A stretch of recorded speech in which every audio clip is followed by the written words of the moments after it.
And we are live. Hey guys, welcome to the Superherocuts podcast where we talk all things Marvel, DC, and Star Wars. It's your boy Stevie Hayes, joined by Jerry. Brother, how are you doing today?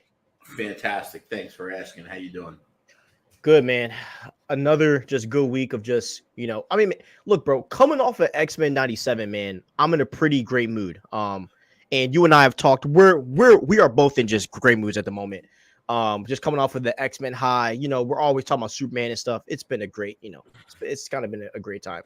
So, today, guys, we are obviously you see that the title card is obviously about X-Men 997, but there was an X-Men movie news, some X-Men movie news that was shown today. So I really want to talk about that first. So to get started, it says this: Marvel Studios is officially moving forward with the X-Men movie. Michael Leslie is in talks to write the script. So really quick, if you don't know who Michael Leslie is, he actually just wrote the Hunger Games movie that came out recently. There was a prequel Hunger Games film. Now, I did not see that film. My wife did, and she liked it. But and when I was looking at comments on Reddit and X and Instagram, a lot of people think that he's a good writer. So I mean, as I said, I haven't seen these films, so I can't really give my own opinion. But so yeah, now this is definitely due to the success of X-Men 97, and because of that, they are really putting this X-Men movie kind of at the forward to start finally getting developed. So Jerry, how do you feel about them really starting to make some movement with the X-Men film? I'm happy, but I have some concerns about Michael Leslie. It's awesome that they obviously are officially doing MCU X-Men.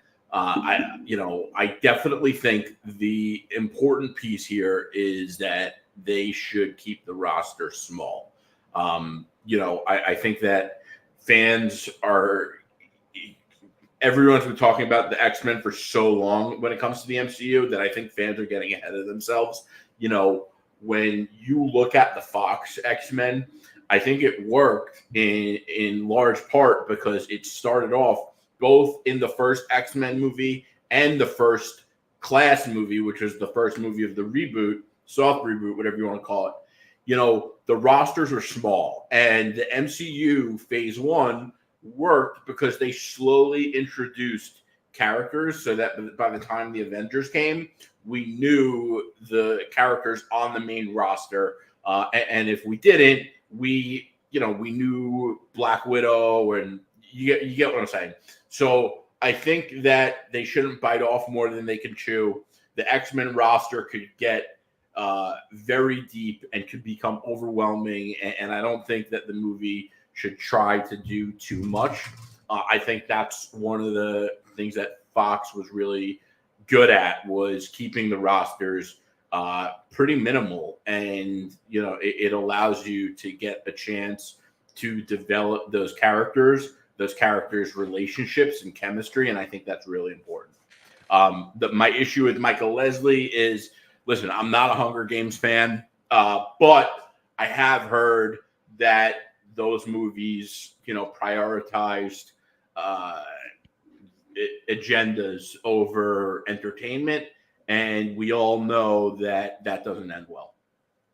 Yeah, so I would disagree with the past Hunger Games, because the past Hunger Games were legitimately fire, and he didn't write those. He just wrote the newest one that just came out months ago. Which, as I said, I didn't watch it. My wife said it was good.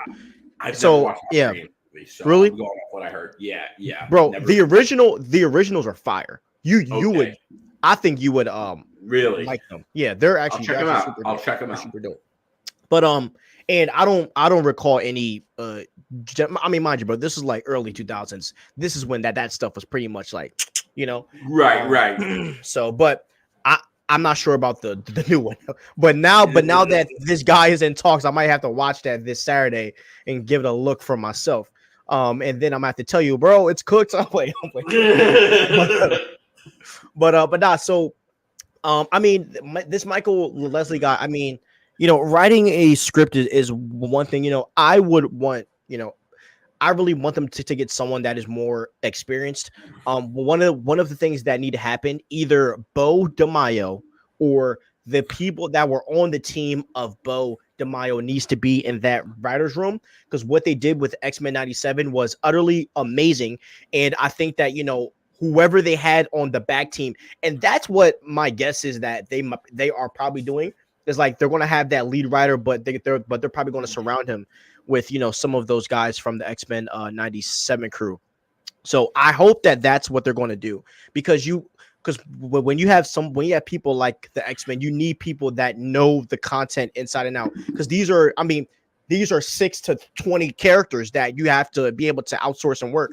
And in regards to what you said with the small roster, I think you've talked about that before, but when you put that in our Apple document, I was really thinking about it, bro. I was really giving it some thought, and I think that you have to make the main characters maybe like 6 to 7 characters for sure, with like having those 3 characters that you focus on. But I do think that you can have the idea to where, like, you have the really big school, right, where everyone's there, but then you have the 3 that you focus on, and that's kind of what they did with the original Fox X-Men. Like, like we saw little snippets of Iceman, you know what I mean, and people like that, but we still knew that the focus was that main, 4 to 5. Yeah, but even if because I watched Fox X-Men literally last night, and I was thinking about it, and I knew you were going to bring up Iceman, and great point. But Iceman, even if you add, the roster, which was like Cyclops, Storm, Wolverine, Jean Grey, Professor X, and Jean Grey, and that's, I think, 5 if I counted correctly. And then you add Rogue, and then you add Iceman, that's pretty much it. Like, that was the roster in full. Yeah. I don't think Beast was in the first X-Men. They're definitely going to do Beast. They're definitely going to do it, but I don't think he was in that movie. And then, Magneto's roster was like, there was like 3 or 4 of them. It was Mystique, Quicksilver, the Fire guy. I forget his name. No, it was. Hold on.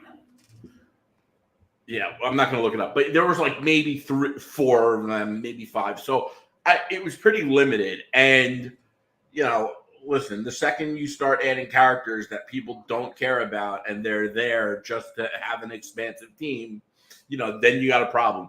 And I think that, they were able to keep it very story driven and focus on what's important in those movies. And I think that's what they like. I don't think even if you look at the Avengers movies, eventually they had a lot of Avengers and it became very expansive. But even then, if you look at Infinity War, the interesting thing about Infinity War is they didn't really have many scenes where there were a ton of Avengers on screen at once. Each scene kept a pretty small group on the scene. The Avengers went on basically, cosmic adventure, and they were divided up into different groups. And, I think that is important, and that's what works, and let's not hope to see the entire X-Men roster in this movie, because, the X-Men are new to the MCU at this point, and, let's not take things for granted, because the MCU is not on a hot streak, to put it nicely.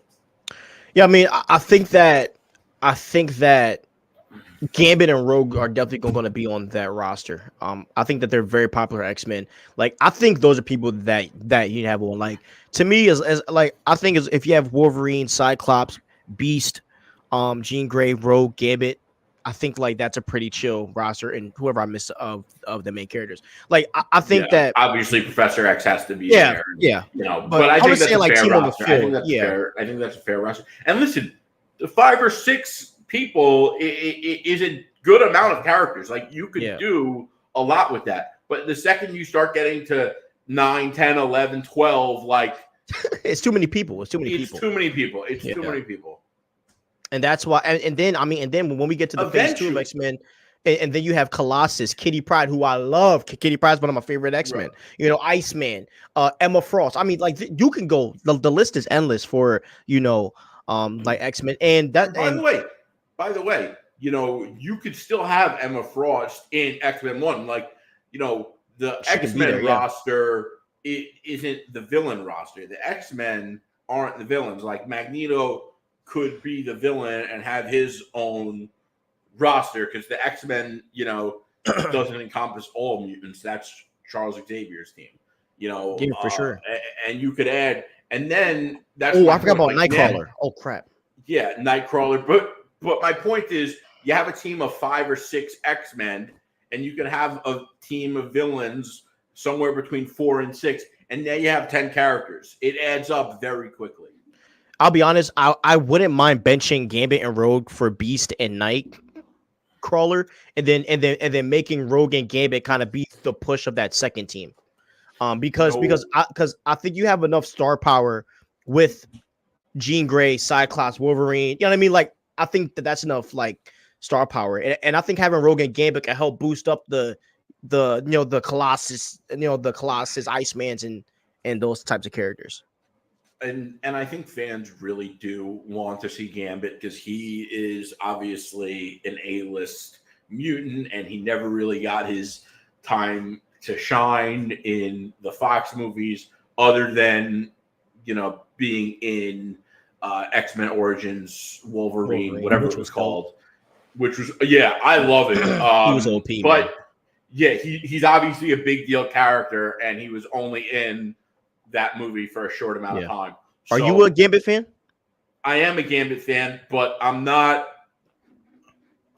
also not a stupid fan. I know that Gambit doesn't necessarily need to be in that first movie. I think that there are going to be some fans who would be upset by that, but you can't let those fans guide you, because there's the same kind of fans that will say, exactly, don't recast T'Challa, okay?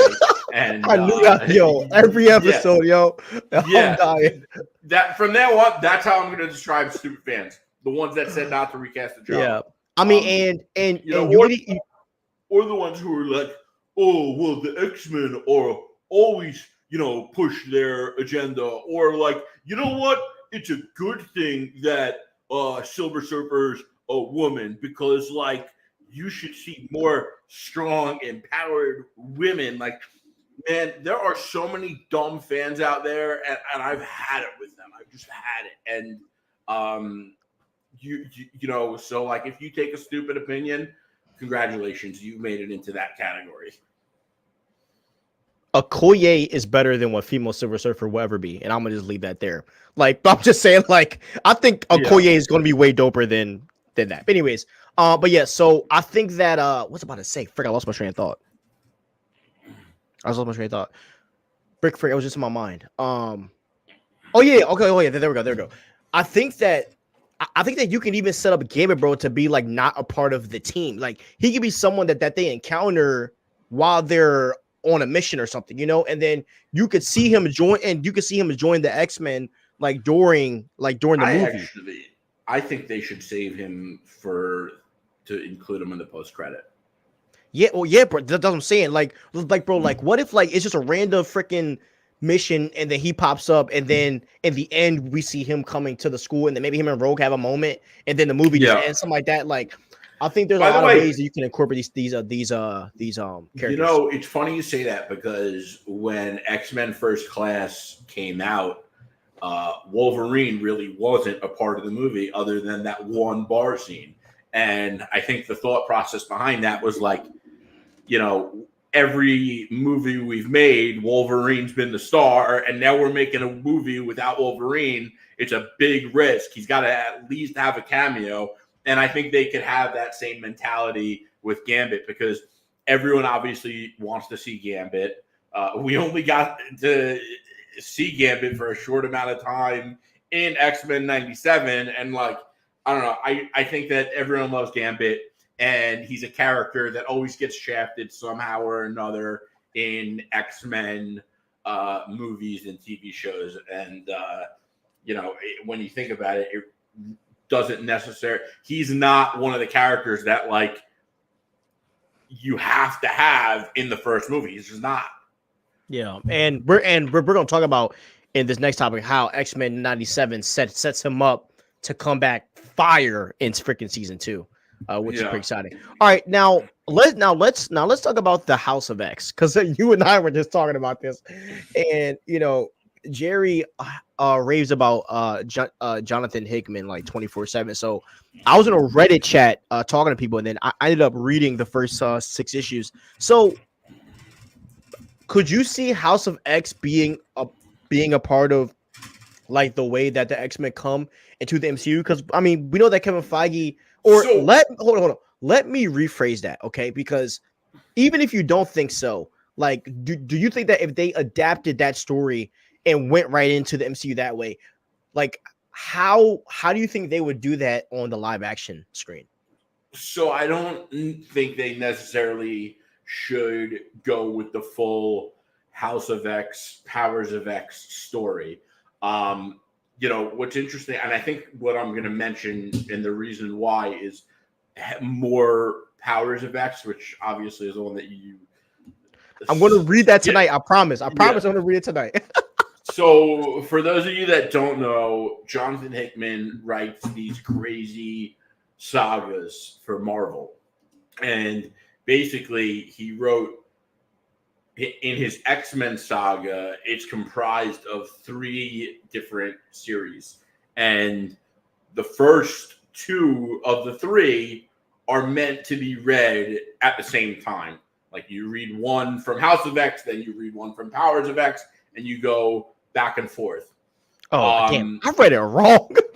Yeah, that's what I was trying to explain to you. Like, thank God I read those synopsises. Go ahead. So in Powers of X, what happens is Xavier meets for the first time Myra McTaggart, and if you don't read comics and you think that name's familiar, yes, she was in the X-Men reboot. She worked for the CIA. But she's also a mutant. And even though they didn't portray her as a mutant in the Fox X-Men movies, in the comics, she's a mutant. Anyway, so Myra lives like 11 lives. And in those lives, she keeps dying and trying to fix it. And she also, gives like Charles Xavier some advice and on how to do things. And based on what happens in the future, I don't think they should really do that. I think they can maybe touch on that and be like, Myra comes to Charles and being like, a dream doesn't have to be a dream, and like cut. You don't need to go big on the Myra McTaggart dream story. It's very complicated, and it's not the way to kick off the mutant franchise, the mutant saga. However, the bigger piece of the Hickman X-Men saga, I think they should take some from House of X, Powers of X, which is the formation of Krakoa. So Krakoa is the nation state of the mutants. It's an island. It's a living island. And the mutants form it, and they basically create these like medicines that make you immortal. They fix cancer. They're like the craziest medicines, and they use those medicines to keep healthy relationships with the foreign economies of the world and foreign countries. But there's a lot of politics involved. There's a lot of philosophical questions from Nightcrawler on like what their laws should be, and it's really interesting. And I think it would be a really different take on the mutants. And I think the one thing that's also really cool about it is that Charles and Eric, Professor X and Magneto, are on the same page, which is very rare. So I think it would be different. I think it would be cool. I don't think anyone creates stories the way Hickman does. And I think that, it could also kind of explain, like, you could kind of say they were hiding out on Krakoa and it existed. And, that's why the mutants really weren't around. You could kind of do that. But the other thing that's interesting from House of X, Powers of X, which I think they should take and make it the ending of the mutant saga, is so Orcus is like this crazy organization. And so one of the other things that's crazy in this Hickman saga is that Professor X keeps a database of all of the mutants' minds, and he uploads them, like, I forget exactly how frequently, but if you think about your smartphone, and like if you were to open up your smartphone right now and you were to check on your last upload to the cloud of your phone, it might say 2 or 3 days ago. Think about it like that. And basically, so if Cyclops or a mutant dies, they have the ability to birth a clone of Cyclops and just take whatever the most recent upload is of his brain and download that into the clone. But at the same time, and this happened in the beginning of the Hickman saga, they go to this like Sentinel satellite in the sky that Orcus is using to build the most advanced Sentinels on the planet, and they kind of go to the end of the future in this beginning part of the saga to destroy this satellite so they can't build these super advanced Sentinels that are going to wipe out the mutant race. And a lot of the biggest characters in X-Men die. They die. And I think that would be like, I think that should be the Mutant Avengers, like the Mutant Saga's version of Infinity War Endgame. And I do think they should kill off some major characters. Specifically, one of them, spoiler alert, if you're going to read the saga, which you should, it's incredible. And if you read into comics or you want to get into comics, Jonathan Hickman saga is like an absolute must. There is nothing else in comics like it. You could think of all the best writers that you've heard of. None of them are in the league of Jonathan Hickman. That man is in a league of his own. And that's no disrespect to any of the other greats. I love them too, but there's no one else like Hickman. Yeah. So I do scene of Wolverine dying, and like Wolverine dives out to like this like crazy looking Sentinel head in the sky being built. And that scene is like, when you see it in the comics, you will think of the scene on Nidavellir with Thor, like, taking the star beam to his back. It's crazy. And Wolverine dies doing it. And it is the coolest thing I've ever seen Wolverine do. So I do think the Krakoa thing will probably be more of a practical add-on to the MCU, because you could literally use Brave New World to be the perfect link for that, because like you could set up to where Thunderbolt Ross has these files, and what if like Sam Wilson finds out about the whole thing, and he's like, who are these people, and that could be an easy way for them to bring it in. Not to mention, we already saw something similar to that in Captain America Civil War, when they went to that base and they saw all of those people that were injected with the super soldier serum, right? That were like Bucky Barnes. So I do think that from a practical standpoint, that will line up with what our MCU timeline is. You know what I mean? But yeah. With that being said, I do see them going a different route, because I feel like I can see something where they might want to break free from that, and that's where I think House of X could have possibly be the start. But when I hear you break down that, we might get a mix of both, man. Like I don't know. Like I think that Krakoa is going to play a really big thing in Marvel, because that's going to be the perfect response to mutants, you know, like this island. So, or continent or whatever it is. So yeah, bro, I think that So I think that's a very, very, I think it's very possible that we could see that happening in the MCU. so the It just lines up perfectly. and they could do that. They don't necessarily have to adapt the full Hickman story to use Krakoa. But the other thing it's vital to understand about Krakoa, the mutants formed Krakoa because they have been persecuted their entire existence, and people have been trying to wipe them off the face of the planet. So the mutants are like, we need Krakoa to protect us. It's kind of like Krakoa is a solution to their eternal problem. Would You it be know, fire? and Sorry, go ahead. they could use the idea and the concept of Krakoa and that Orcus storyline from House of X, Powers of X, but still adapt, you know, some of the classic X-Men storylines and kind of reconfigure it to include Krakoa and Orcus and the Sentinels. And, you know, for anyone who's wondering, like, oh, well, you know, then it's not really an adaptation. You know, it first, if you do read comics and you haven't noticed that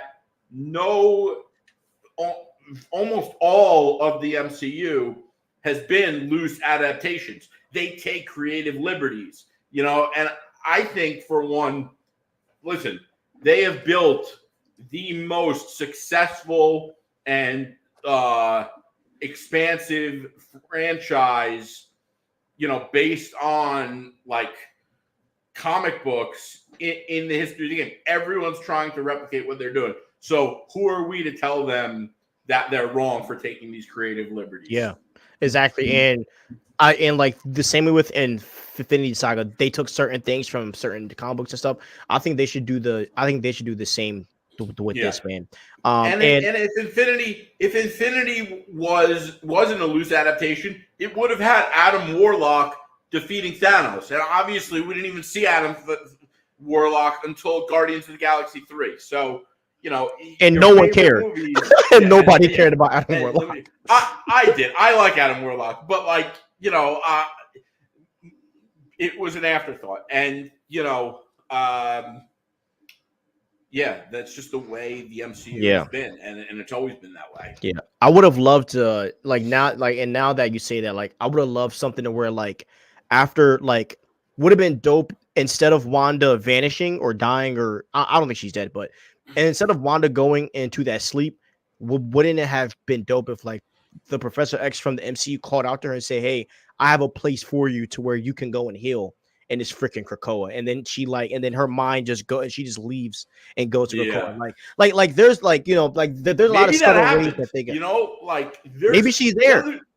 The other cool thing about this Krakoa concept is if they've been hiding out on Krakoa this whole time, like there could be a lot of backstory and things that they could use to fill in gaps based on what happened. And you know, maybe Wanda, you could say Wanda has actually been, you know, hibernating out on Krakoa, you know, for the past, you know, 5 or 6 years. What if, and like, I mean, bro, what if like Stark knew about this the whole time? I mean, there's a lot of ways that you could go there. I mean, what if like Stark and some of the core team knew who Professor X was, and they were just trying to keep it a secret? That would have been insane. Who knows? There's a lot of things bringing possible. Stark back right now. I really don't. Especially now that we know confirmed there's an X-Men movie in the works.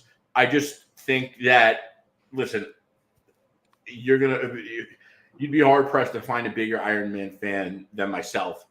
But if they're putting X-Men on the MCU map right now, you can't have them share the spotlight with Iron Man. Yeah, but Stark could always set them up like he did Tom Holland's Spider-Man. If you do want to bring him back, and I'm not going to go down that route, but you know, but like I think there's always a place for RDJ in the MCU. All right, now let's get the X-Men. I think if you want to make X-Men the priority, you got to make them the priority. Bro, I think that you can do that. Now, I'm not saying that the first time you see RDJ back is an X-Men, but to see like if it was possible for him and him and Xavier to have a conversation, I wouldn't be against that. But here's what I think. I think Reed is going to be that guy. I think Reed's going to be that guy. And that That's going to makes be sense. talking. And they need to. Reed should be that guy. I think Pedro should be in everything, but that's just my opinion. Like, Yeah. if this is your Mr. Fantastic, he like Reed Richards needs to be the glue between the X-Men and our Avengers team and all that stuff. And they need to form the Illuminati. That has to happen. And Reed and Professor X should, and the more Benedict Doctor Cumberbatch. Strange. I mean, you have the perfect actors right now. Imagine Benedict Cumberbatch and Pedro Pascal and all these guys in one room talking to a new T'Challa. I mean, dude, come on. So, okay. Now, X-Men 97 is a massive success. It got a lot of views on Disney Plus. It is actually the most viewed show since What If season 1. What If season 1 did really big numbers, which I was shocked about because I mean, obviously Jerry and I watched What If season 1, and I think What If season 1 is dope. I was really shocked that that the What If numbers, were that crazy. And I'm pretty sure X-Men on 97 did, I think, 5 million views in the past 5 days. So 5 days since the episode has come out. So streaming numbers wise, man, that is really big. And I'm just so happy that that they did X-Men right. So I do want to talk about this. So personally, I rank the show to 10 out of 10. I think that every single episode was great, and I think that they landed it. I really think that Magneto, Cyclops, and Rogue really were the stars of this season, and there was a really big focus on those 3 characters. And it shocked me that you have a focus on those 3 characters, because I mean, like, if I was personally writing a X-Men show, to put Rogue kind of in that main fold is something that I personally wouldn't have done, but I think that they found something in the character of Rogue that fans got to resonate with a lot. And Rogue was really the emotional glue for a lot of this season, and Cyclops as well. And I really think that what the X-Men 97 show did is this season put respect on Cyclops' name. It really did, because I really think that Cyclops was done dirty in the past, with the live action films, which is what most people, go off of. And seeing Cyclops be that leader, but also, like, we also got to see his struggles too, and him try to be this family man / superhero. I mean, I think that Cyclops for me was really the highlight of this whole entire season. And I also want to talk about one last thing, and then I'll let Jay go. That scene where Professor X was in Magneto's mind and they were in that and that flood was happening, that is one of the greatest animated scenes I've ever seen in my life. That is one of the most meaningful scenes I've ever seen when it comes to Professor X and Magneto. I literally almost teared up because like, Magneto comes off as just a regular douchebag, right? Like, you don't understand his pain. But that final episode, when you actually get to go into his mind and Magneto is expressing his pain, it kind of gives you that thought of like, I understand where this man is coming from, and part of you wants to side with him. A part of you wants to side like, and that's what this whole season has been. This whole season has been like, Magneto's right, maybe he's wrong, but he's right, and when a project makes you question like your morals, I think that's when a show succeeds. So I agree. I think that that's one of the unique things about the X-Men in comics, especially with Marvel. Because I think there are some characters, mainly Batman in DC, that make you think that way. But when it comes to Marvel and the MCU, I should actually say Marvel's done it. They've actually done it more than because they did it with Civil War. They in Civil War in the comics, it was much more intense. But when it comes to the mutants, especially with Professor X and Magneto, it really does make you think about morals, life. It makes you think philosophically. I love Magneto, but the other thing I loved about X-Men 97 was that it wasn't like as I hate shows where I'm watching an episode and then one episode is one plot and then the next episode is another plot and then the third. It makes me feel like I'm wasting my time. Like I'll never understand anyone who watches like CSI or Law and Order. Oh, I hate those shows, dude. I hate those. Yeah, it's like I hate those shows. What a way to waste time. Too random. You might as well stare at the wall. But the X-Men 97 was really innovative in the way it was like a layered plot because, if you think about where we started and, first we were talking, I think it was one of the first episodes was Magneto talking about how like I could destroy all of you right now. You better not play with me. He didn't say it exactly like that with the hand, but you know what I'm saying. And then we're talking about Jean Grey and the clone Madeline Pryor, and then it's Mr. Sinister, and then it goes into Bastion, and then it gets back to Bastion. Like, each episode had a different part of the plot, and it wasn't just like a straight line of each episode kind of advances the plot again and again. It went in different directions, and I thought that was really cool, and it made it really interesting each week. So I think that X-Men 97 was innovative in the way that it advanced the plot while throwing curveballs. Even though when I say that on paper, it sounds like something that we see all the time, but I think it was really different in X-Men 97. It made you question who the real villain is and what really was going on. And, I think that we're going to see a lot of, especially when it comes to TV shows or streaming shows, whatever you want to call them in 2024. I think that there's going to be a lot of inspiration taken from this show because the way this show advanced its plot was very unique, and it seemed like kind of the way it was in X-Men 97, it's almost like we've never seen anything like this before. And it was in an animated show, which is so amazing because if they could do something like this with X-Men 97 and everyone sees how much everyone loved it, that means that the whole comic book entertainment industry could make that much more content. Like we could get that many more animated shows out of Marvel, out of DC, out of Invincible and everything else too. So I think it's awesome. I hope that they really fledge out this animated universe on Disney Plus. I think it's a no-brainer because obviously, and if you watch the show, you've heard me talk about this before, but Bob Iger has been saying that they're going to be doing less shows when it comes to MCU. Well, they're going to have to provide Marvel content because a lot of subscribers to Disney Plus only subscribe because they love Marvel, or it's a big part of the reason. So subscribers want new Marvel content, and it's not all going to be in the form of the MCU.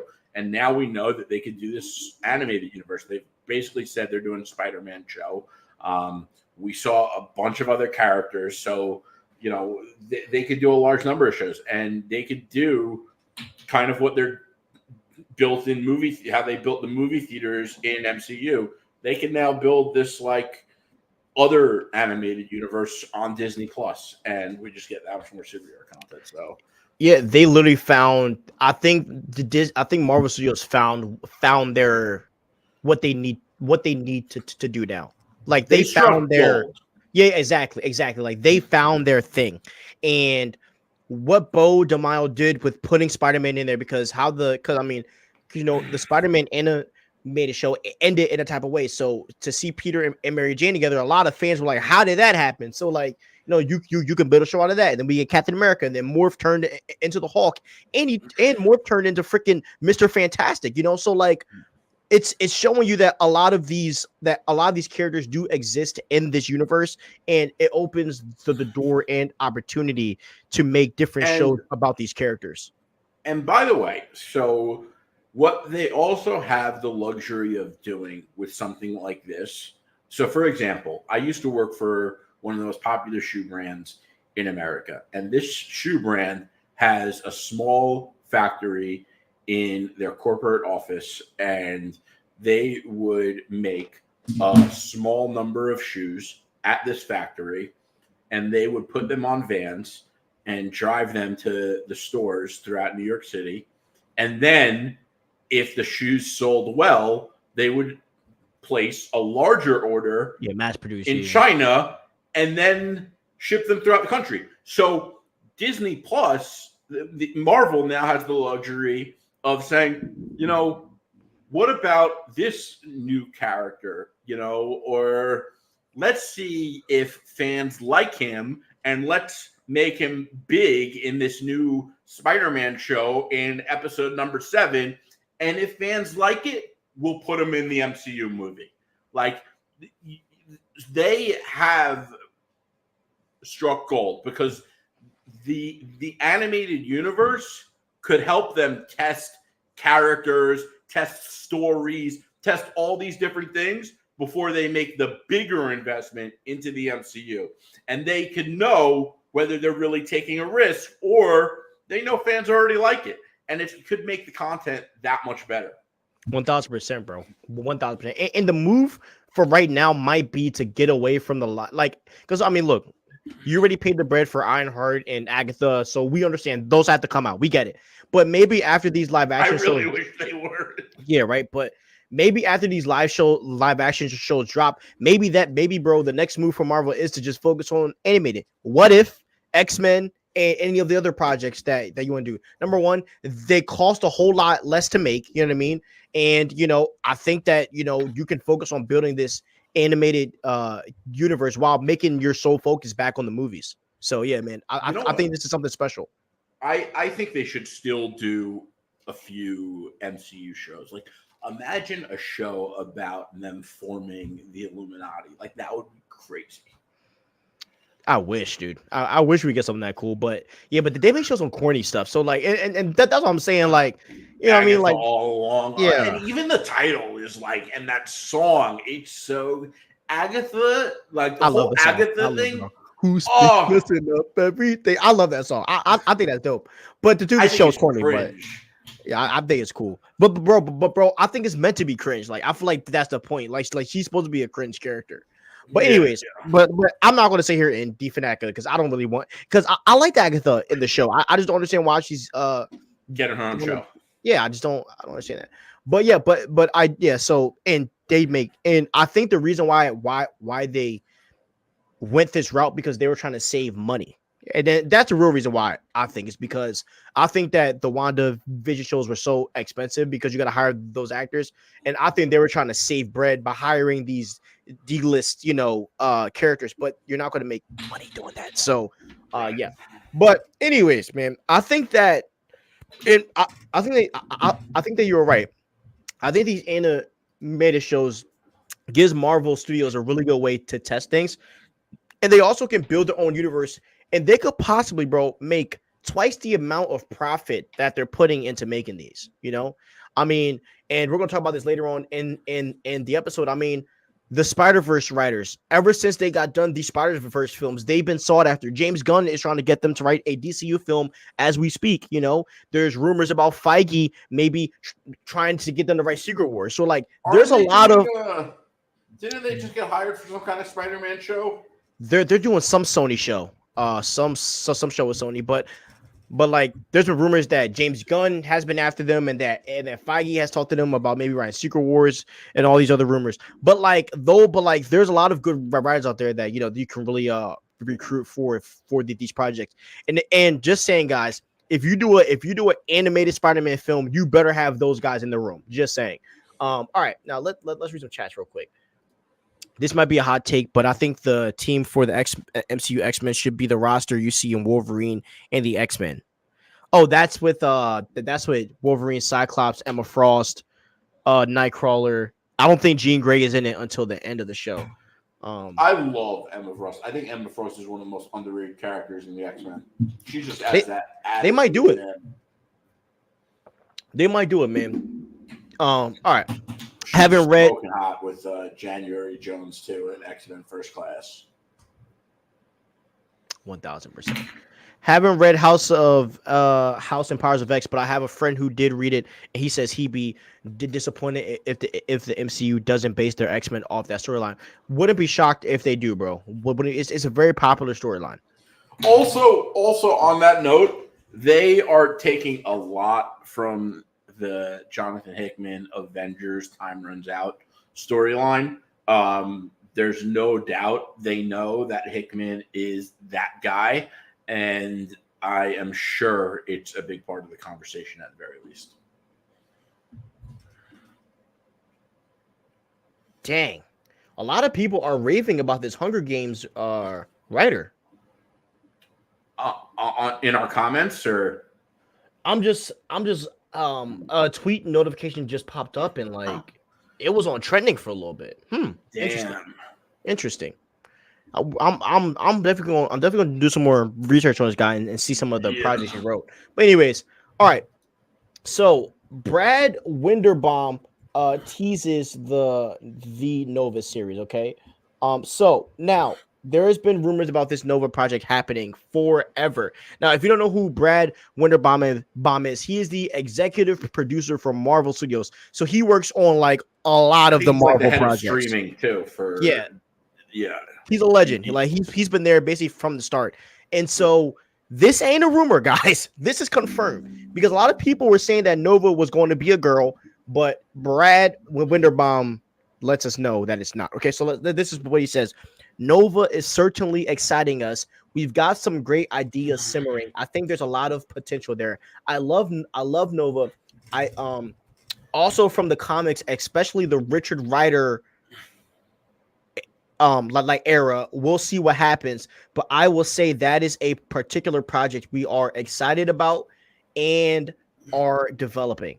So this is pretty exciting that Brad Winderbaum, told fans that they are, working on this project. I think that Nova could be really big for the kids. Yeah, especially if they go with hold on, what's the kid's name? I'm blanking. There's a younger version of Nova that is a kid. Sam Alexander. And he was big in Original Sin. There is Marvel crossover event called Original Sin. I think it's overrated, but whatever. Nova was in it, and I gotta say, like, I feel like, and I don't want to say that it's all people who don't read comics, because I do know that there are comic fans who like Nova, but I always thought Nova was kind of overrated, and I think that he sounds cool, and there's a lot of people who don't read comics who think he looks cool for whatever reason, and they're like hyped on him. I don't know, maybe it's because of the Nova Corps from the first Guardians of the Galaxy. Listen, I still think this could make for a good show. Like, his powers are cool, and like he can fly, so that's kind of cool, but I don't know, I would prefer a different character. Yeah, I mean, I'm pretty excited for Nova. I think that Nova is a new character that I think fans could gravitate to. I think that with the decline of Captain Marvel, Nova can take that spot. I just think that That's Captain a fair Marvel. point.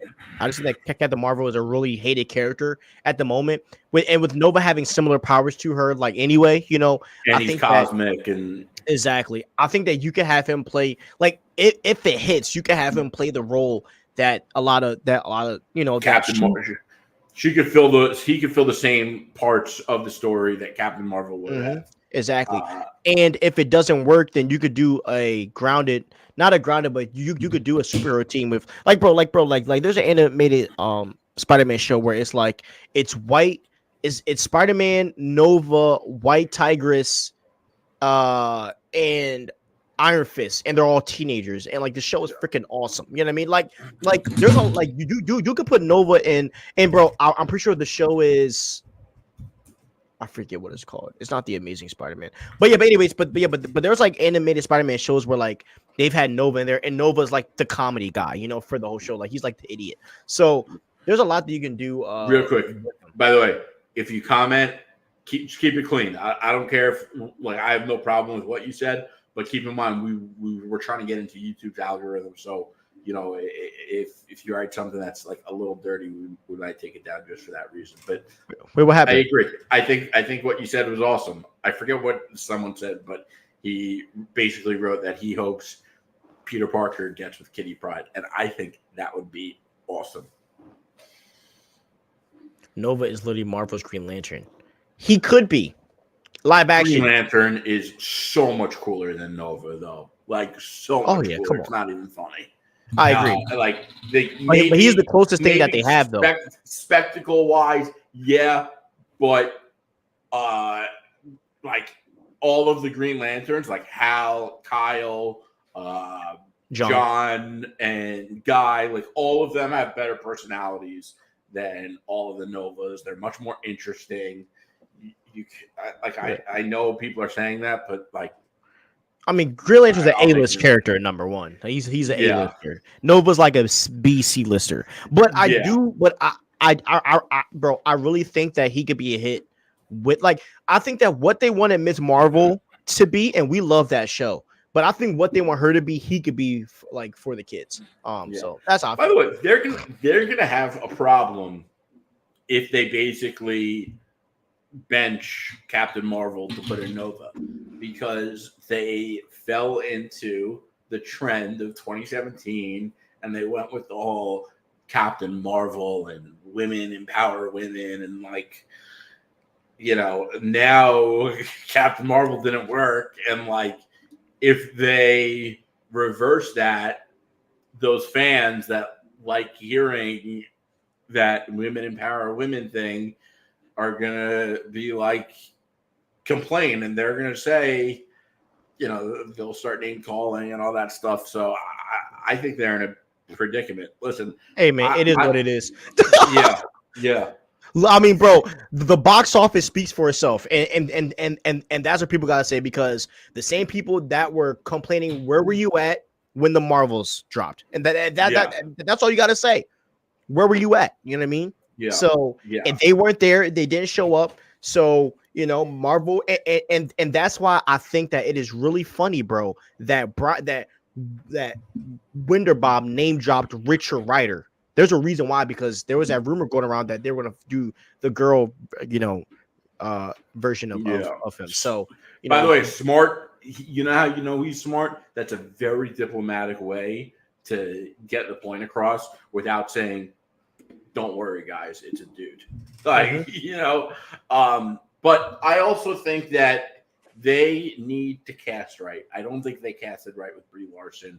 I think that she's low-key a bad actress. She's not a good actor. And the other thing is that I think that she enjoys trying to aggravate people who don't see the world the way that she does, which is similar to what I said the other day about the fans who are like, you know what? It's a good thing that the Silver Surfer is a woman, because you're going to go vote for Joe Biden after you see that Silver Surfer is a woman.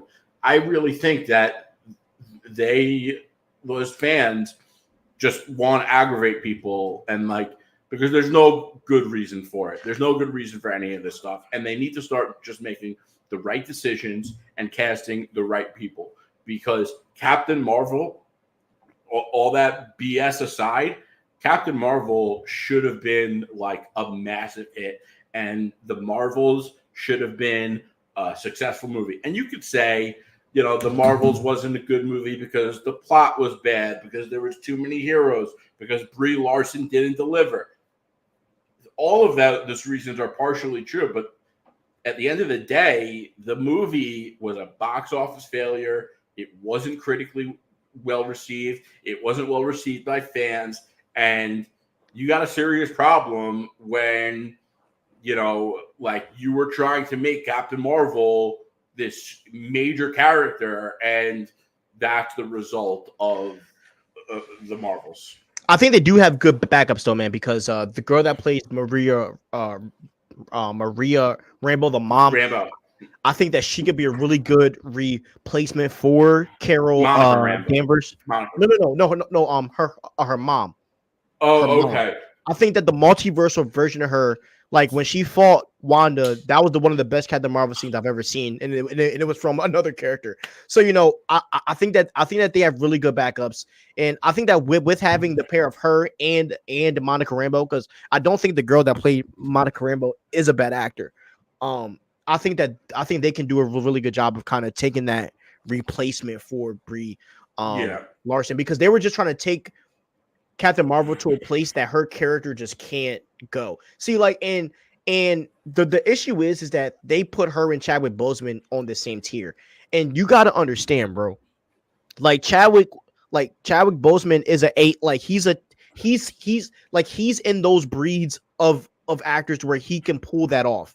Brie Larson is not like that whatsoever by any means of the imagination, you know. So, and that's how they tried to treat her, and they learned the hard way that she doesn't have. She doesn't have that charisma that like Chadwick has, and you know, it's interesting because I think she tries to fake it because she has a personality, but her personality is very generic. Yeah, I mean, even if we're talking about the interviews, right? Like, take Chadwick for a prime example. You and I both know that Chadwick Boseman, it was very present when it came to trying to help black people in America. Like you and I both know that he was very, very active, but he didn't have to go and abuse that in his interviews, and he barely talked about that because Chadwick was like, I'm going to show you by my actions, not by the things I'm saying. And his claim to fame wasn't like being exactly a social justice activist. And exactly. that seemed to be Brie Larson's whole thing. It's all she ever wanted to talk about. Exactly. And like, you know, you're not a Marvel actor because you're an activist. Because, you know, if that were the case, they would just pick any kid off a protest. But, you know, like Chadwick Boseman, in his interviews in the movies, like you wouldn't know he's about that unless you saw him doing it. He didn't advertise it. He wasn't using it to further his career. And I'm not saying necessarily that Brie Larson was, but what I am saying is that when she should have been talking about in the movie, she was talking about activism. Exactly. Because, bro, it's just, and look, you and I both work in the corporate world. You're probably much higher than I am. So you've seen more of that there's a certain class that comes with acting. When you take a look at Denzel, you know, when you see Chadwick, you know, people like Michael B. Jordan, and when you see Robert Downey, Chris Evans, Chris Hemsworth, Tom Cruise, Daniel Craig, when you go down that list, bro, even if we're talking about girls, if we're talking about, you know, Jennifer Gardner and, you know, all of those type of people, it's a different type of class that comes with certain actors. And the other thing is when you advertise something like activism, it comes off as insincere, and there you really shot yourself in the foot.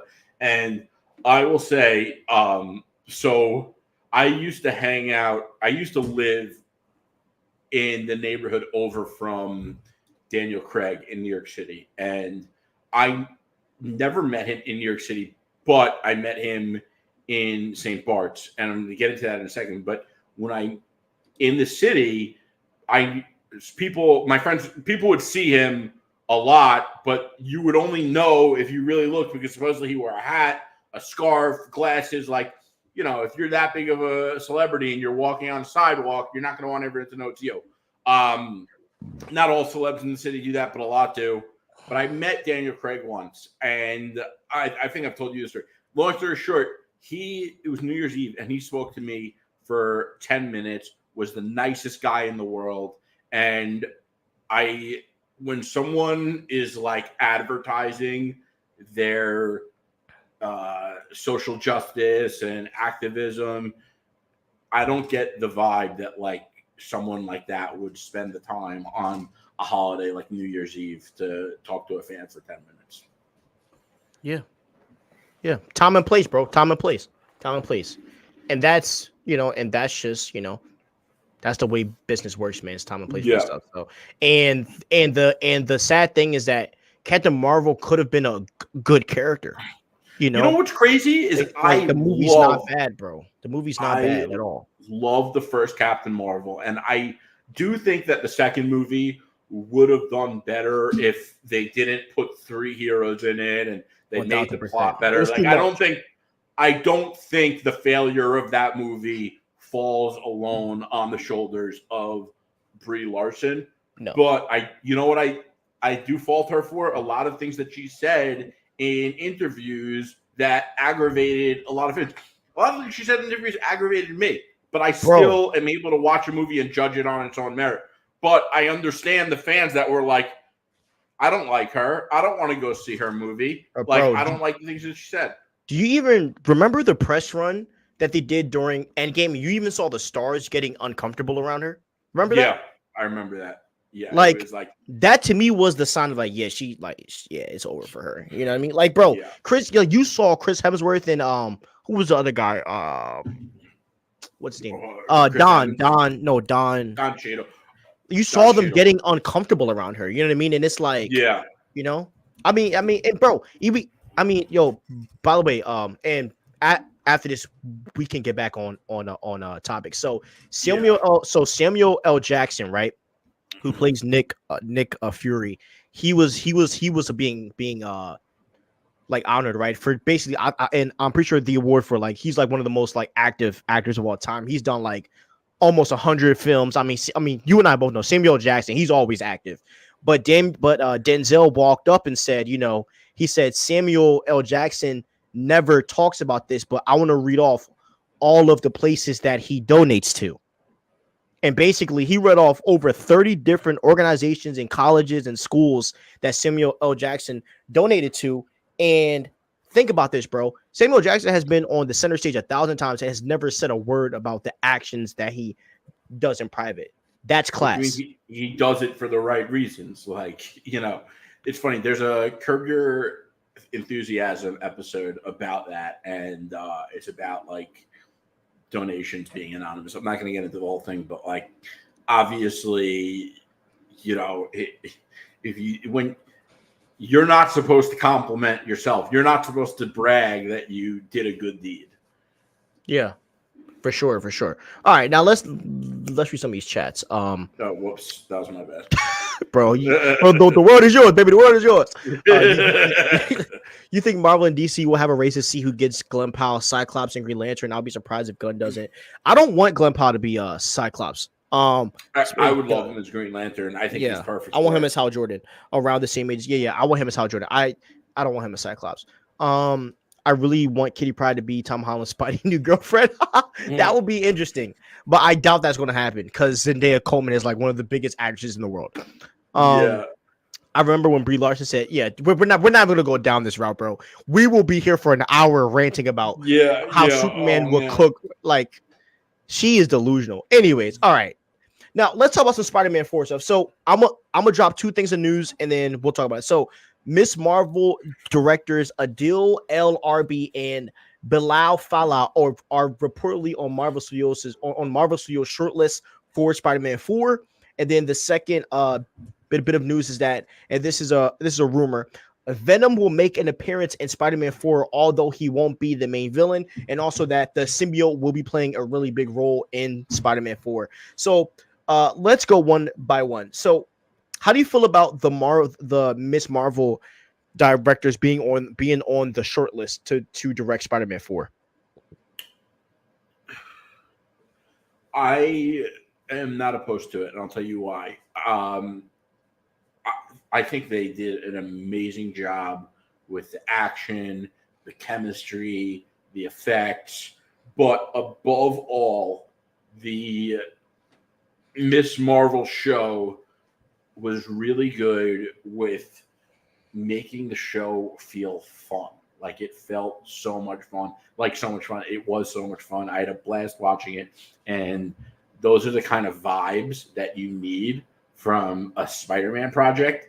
I just hope that in Spider-Man 4, I do think they need to have some darkness to it and some sadness. Like, yeah, you obviously got to make it fun. It's a Spider-Man movie, but the last we saw Spider-Man was, pretty. It was a pretty sad ending, and you can't just start off with that fun. And there obviously has to be moments of dark, moments of grief, moments of being sad and in despair. That's kind of where he's at right now. I 100% agree, bro. I think that number one, I think that I love co-directors. And I think that when it comes to Marvel content, I think you love what directors? I love co-directors. Okay. Yeah. I just think that for superhero content, I like having two minds because like they help keep each other on track with what's in range of character and what's not. And we've gotten our best content from directors. What I want to see and I think that with Miss Marvel, they were confined to her character, if that makes sense. You can't really do that much with Miss Marvel, and that doesn't mean that the show is bad, because Jerry and I love that show. Like, it's a really great show. But when you have a character like Spider-Man, you aren't really confined like that, and you're able to do a lot more. And what I think Kevin Feige might see in these guys, right? They were able to introduce Miss Marvel into the MCU in a very successful way. And I really think Spider-Man is going to have a new score. I don't think we are going to get that old MCU score. I think that they are rebranding Spider-Man as a brand new character. This is a new Spider-Man. And so I expect his music to be different, the suit to be not the same. I expect his personality to be a whole lot different from what we saw. I think we are going to get launched into this new world of Spider-Man in the MCU. And I think these guys are perfect for introducing the new world of Spider-Man that we are going to see. And I think a lot of fans, honestly, bro, I think they're going to be shocked about how dark and serious this movie actually is going to be. And I think it's going to be dark and serious because this is going to connect with the Daredevil Born Again stuff. So, and I wouldn't be shocked if I wouldn't be shocked if Charlie Cox pops up in this as well, and Kingpin and other characters like that. So, I think the tone of this film is going to be very dark. I don't know if I'm certain on them changing the score. I think they want to incorporate some elements of the past that made it iconic, that fans are familiar with. They want fans to feel familiar, and changing the score is a big change that's not necessary. But I do think that they are going to change a lot. And thank you, Chigs. Really appreciate that. It means a lot. Chigs. Good look, dog. Good look. Our guy. So yeah, that's man. Our first donation, by the way. Facts. So, Chigs, shout out to you, bro. Our first donation ever. We'll never forget it. Facts. Thank you, Chigs. That's crazy, bro. Yeah, it really is. Just to think about Comic Cuts when Jerry joined, I was at maybe 400 subs. Jerry joined last year. We went from 400 to now we're at 1,160, bro. Like crazy. Double the numbers. If I'm Marvel, change everything. I think Zendaya and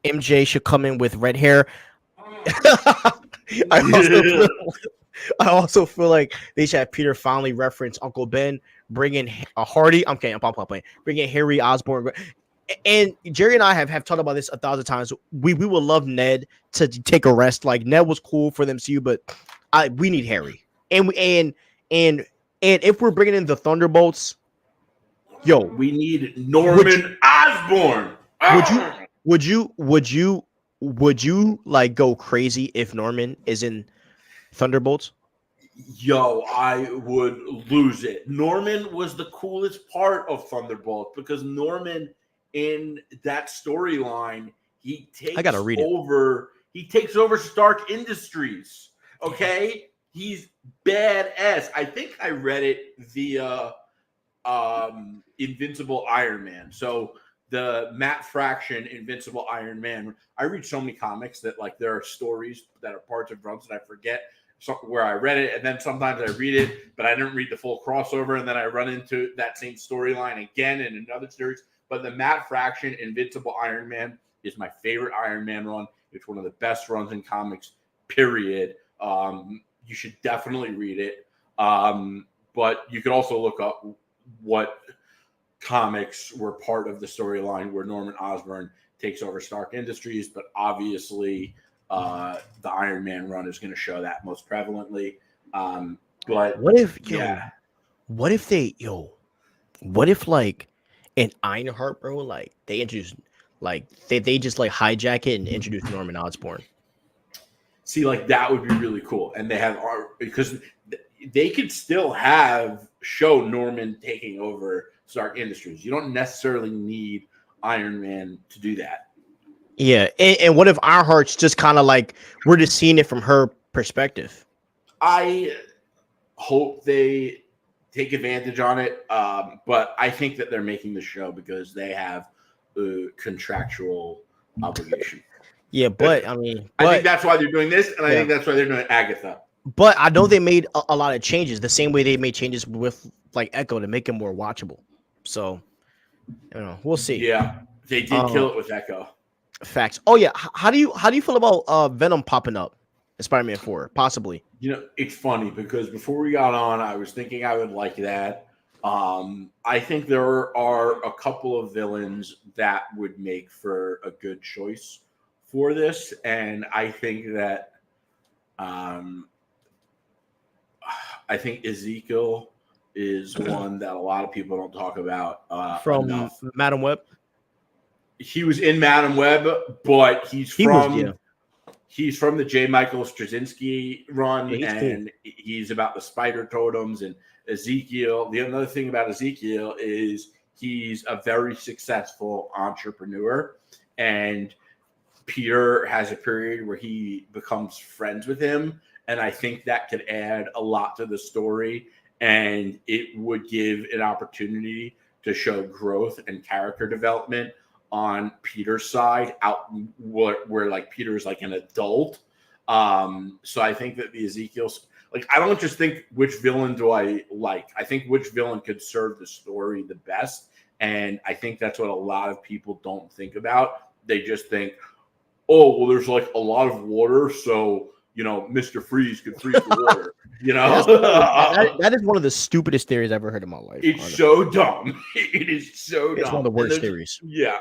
But the other villains that I think would be great for this are Venom, because aside from the fact that Venom is obviously the coolest looking Spider-Man villain, Peter is in a dark time, and the symbiote takes advantage of someone when they have a dark or negative mood and they're not feeling great. That could a story where Peter Parker is in the story right now would go so well with the symbiote.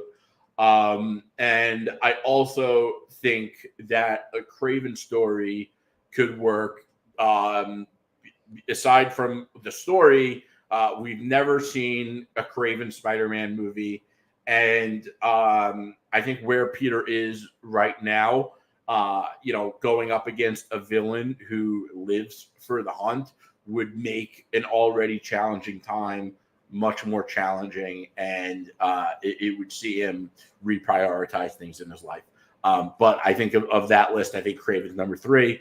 I really like Kraven, but I think, and when you think about the 3 that I just named, and you think who's the best choice aside from just the story, and when it comes to marketing and selling tickets, if you don't know who I'm going to say by now, I think you should get your head checked, because the answer is obviously Venom.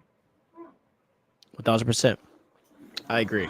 And you can easily bring Harry back by saying, like, Henry. I mean, that Harry left right around the time Peter got his powers. Now he's back. You can easily brand it that way. Yeah, or it could be Eddie Brock, but at this point, they might as well do it with Harry.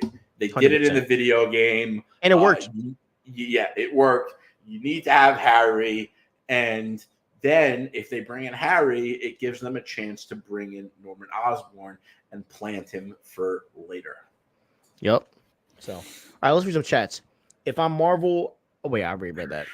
Here's the problem with Norman Thunderbolts. I don't think Sony will let Disney use Norman unless it's a Spider-Man movie.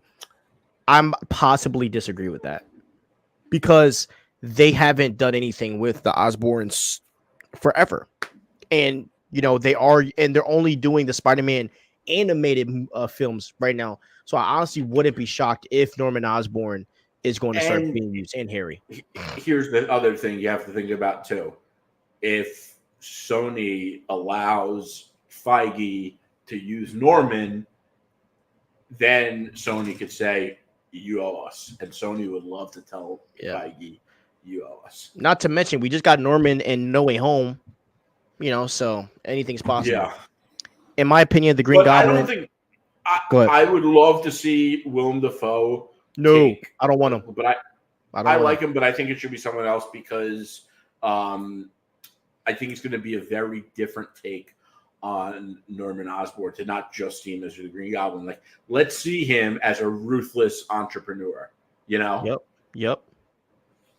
Trying to think of a quick fan casting for Norman Osborn.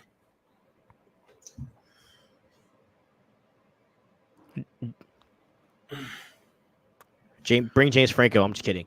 I don't know. That was a joke. He would actually be great. He would. You know who?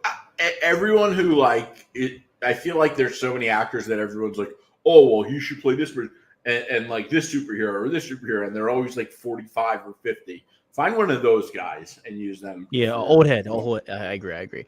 All right, here's another one that I hear people. The Batman. Look, yeah.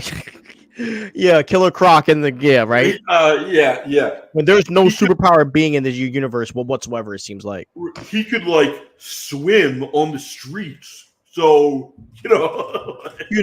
and with the flood, Aquaman's gonna come. Jason Momoa's gonna pop out and just, start swinging his cock. Oh, let me stop. All right, let me go to the next topic.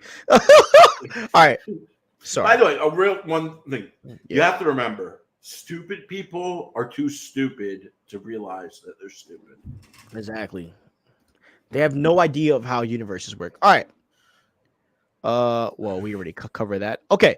So let's talk about this. So Doctor Strange in Deadpool 3. So Benedict Cumberbatch was actually questioned about this. Is Doctor Strange in Deadpool 3? Because the fact that this is the multiverse, etc., etc. Now let's read what Mr. Benedict Cumberbatch said.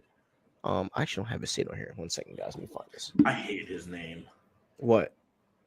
Cumberbatch. It just sounds weird. Such a British name, isn't it? Yeah. Yeah, bro. And did you fun fact about him, bro? He actually did this. He actually got roasted for it. He did this this show on Animal Planet. Kingdom? Yeah, or no, Animal Planet. Yeah. And he was supposed to say penguin, but he said penguin. Oh God. The penguins. And so literally, bro, he got roasted about that, bro. It was hilarious, bro. Yeah. He's and bro, I think he's hilarious, bro. I think he's funny. Yeah. Yeah, I like him. I just think he's got a bad name, but I think he's a good actor. I think he's got charisma and all that. So, to sum up what Benedict Cumberbatch said. So Benedict Cumberbatch basically said, "Who knows if I'm going to be in Doctor Strange 3, blah blah blah blah." So, and basically they were asking Benedict Cumberbatch that, and he basically said that, like, that obviously the what is it called, the circle thing? What is it called? No, he makes a circle. Portals. Yeah, and Portals. because they asked him about and he said, that could be anybody, right? Do you think that Doctor Strange has a part to do with that? What if it's Ned? Ned has the ability to do portals now too. That'll be hilarious, but his memory's gone though. Oh yeah. Well, his memory of Spider-Man's gone. What if he knows he's a magician, just brings everybody? Right. What if he's the savior? What if he's the savior of the MCU? That would be funny. So I don't think it's Ned. Obviously, that was a joke. But the thing is I'd be shocked to see Doctor Strange in this movie. But how would they have the portals without Doctor Strange? So I feel like he has to be in the movie. And which Doctor Strange is it? Oh, like, is it from a different universe? Yeah, because right now Doctor Strange will be with Clea, right? Which is hinting to him dealing with the Black Priest. Right. So he might be busy. So the question is who. And I'm sick of seeing Wong. I'll be honest. If I see Wong one last time, bro, I might lose my freaking mind. Wong is so overrated, bro. So corny of a character. Anyways, we're not gonna go down that route. I hate Wong, bro. Anyways, but yeah, he is annoying. But it has to be Doctor Strange, and I think that it might be Doctor Strange from another universe. And Deadpool Wolverine might jump into a random battle, bro. I mean, but that does ask another question of, does this mean that next time we see Doctor Strange, he's going to be able to portal from multiverse to multiverse? And if that is possible, that changes the game a lot for what's going to happen with Kang the Conqueror. Yeah. So you're saying if Doctor Strange comes from a different universe that's not 616/1999, whatever it is, he's going to come from a different universe and then help them jump through portals of other universes. And how would that impact Kang the Conqueror? Okay, so basically, bro, I think that with Doctor Strange bringing them through, right? I mean, you could make 1,000 of different things. Right? I mean, this could be Doctor Strange has talked to the TVA, or he's with the Black Priest, or this Doctor Strange is in a bat. I mean, there's a lot of different scenarios, but I think that if Doctor Strange is able to portal multiverses, this would have, and he brings Deadpool and Wolverine through a portal, and this will have to have something to do with them talking about Kang the friggin' Conqueror, because I think that I think Kang is really about to start wrecking stuff everywhere. And I'm not saying that we are going to see that in Deadpool and Wolverine, but I think anything that we're going to see with the multiverse as of right now, I think we're going to get some tie-in to Kang the Conqueror. And I think the best person to have that information is Doctor Strange. So I really, really hope you're right, but I don't think you are. And the problem is like, you should be right. You should be. But the thing is with Marvel, I don't know. I just feel like when they use a villain like Cassandra Cain, or did I mess up her name again? Cassandra Nova. Just oh my god. So you love saying Cassandra Cain. Yeah, I know. I do it every time.